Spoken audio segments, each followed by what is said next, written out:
Hello, friends, and welcome to The Architecture Enthusiast. The Théâtre des Champs-Élysées, located on Avenue Montaigne in Paris, is an architectural and cultural landmark that reflects early 20th century modernism. Completed in 1913, it stands as one of the first major buildings in Paris to break away from the ornate, classical styles that had dominated French architecture. Designed by a collaboration between Auguste Perret, an innovative architect known for his pioneering use of reinforced concrete, the young architect Henri van de Velde, and painter Maurice Denis, the theater embodies a bold experiment in combining art and architecture. The building itself is considered a forerunner to modernist architecture, with its restrained geometric façade, straight lines, and minimalistic ornamentation.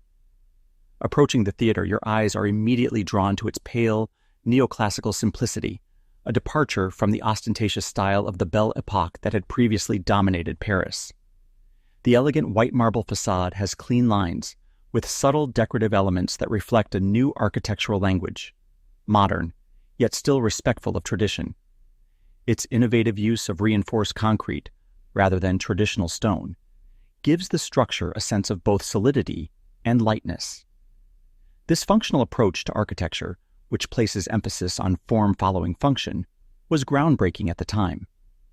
Upon entering the theater, you are greeted by an interior that contrasts with the austere exterior.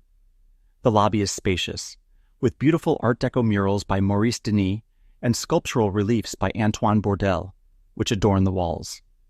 The inside is a symphony of craftsmanship, but unlike older theaters that focused on overwhelming opulence, the Théâtre des Champs-Élysées opts for a more restrained elegance. The auditorium, designed with acoustics in mind, offers a sense of intimacy despite its capacity to seat over 1,900 people. Its elliptical shape creates excellent sightlines from nearly every seat, and the rich colors of the seating and decor invite warmth into the modernist geometry. In its early years, the Théâtre des Champs-Élysées was met with both admiration and controversy.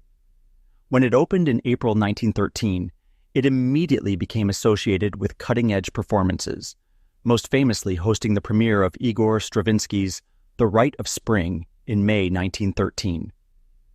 The ballet's avant-garde choreography by Václav Nijinsky, along with Stravinsky's discordant, revolutionary score, caused a near riot in the audience. The performance, now recognized as one of the most pivotal moments in modern music and dance, shocked Parisian society, illustrating the theater's role as a space for challenging cultural norms. This night has become legendary, both for the performance itself and for how it symbolized the cultural tensions of the time between the conservative and the avant-garde. Criticism of the theater's architecture also emerged. Many traditionalists found the exterior too plain, almost industrial in its simplicity. Critics lamented the absence of the elaborate ornamentation that was characteristic of theaters like the Opéra Garnier, which represented the peak of Parisian grandeur. Others questioned whether the austere design could really capture the grandeur expected of a theater dedicated to the arts. Nonetheless, forward-thinking critics praised the building for its modernist approach, emphasizing function over decoration. As the 20th century progressed, the Théâtre des Champs-Élysées grew into its reputation.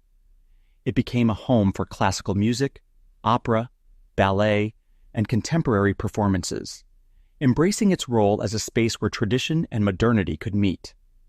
In the 1930s and 1940s, it hosted performances by legendary artists such as Maria Callas and Herbert von Karajan, further solidifying its cultural importance.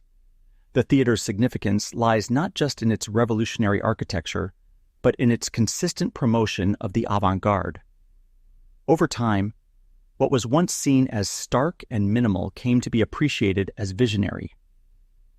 Today, the Théâtre des Champs-Élysées is celebrated not only for its aesthetic achievements, but for its place in the cultural and artistic shifts of the 20th century. It continues to stand as a testament to the power of architecture and art to provoke, challenge, and transform society.